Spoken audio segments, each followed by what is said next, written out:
नमस्कार, दृष्टि आईएएस के टू द पॉइंट प्रोग्राम में आपका स्वागत है। आज हम बात करेंगे सुर्खियों में तुलु भाषा के बारे में। आइए जान लेते हैं कि यह चर्चा में क्यों है। हाल ही में विभिन्न संगठनों ने तुलु भाषा को लेकर ट्विटर पर एक अभियान चलाया। इस अभियान के जरिए इन संगठनों ने तुलु भाषा को संविधान की 8वीं अनुसूची में शामिल करने एवं कर्नाटक और केरल में इसे आधिकारिक भाषा का दर्जा देने की मांग की। लाखों लोगों ने खुलकर इस अभियान का समर्थन किया। वर्तमान में संविधान की 8वीं अनुसूची में 22 भाषाएं शामिल हैं। अब जान लेते हैं तुलु भाषा एवं इसके इतिहास के बारे में। यह एक द्रविड़ भाषा है। यह मुख्य रूप से कर्नाटक के 2 तटीय जिलों दक्षिण कन्नड़ एवं उडुपी और केरल के कासरगोड जिले में बोली जाती है।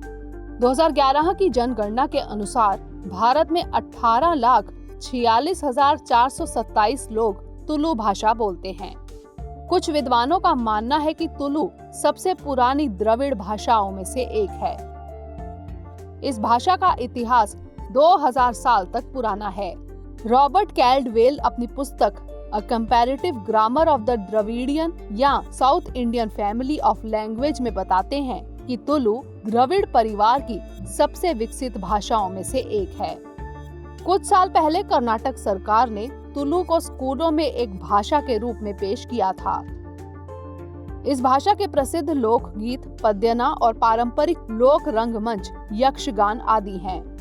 एक वर्ष में लगभग 5 से 7 तुलु भाषा की फिल्में बनती हैं।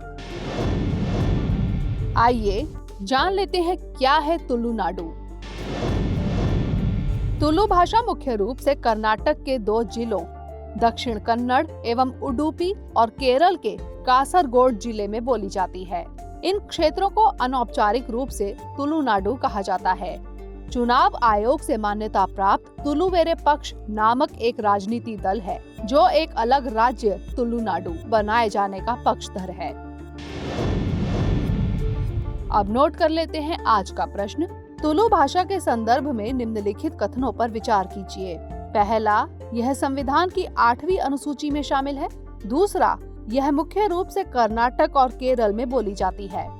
उपर्युक्त में से कौन सा या से कथन सत्य है? ए केवल 1, बी केवल 2, सी 1 और 2 दोनों, या फिर डी ना तो 1 और ना ही 2। इसका उत्तर हमें कमेंट सेक्शन में जरूर भेजिएगा। अगले सेशन में किसी नए टॉपिक के साथ मिलेंगे। तब तक के लिए धन्यवाद।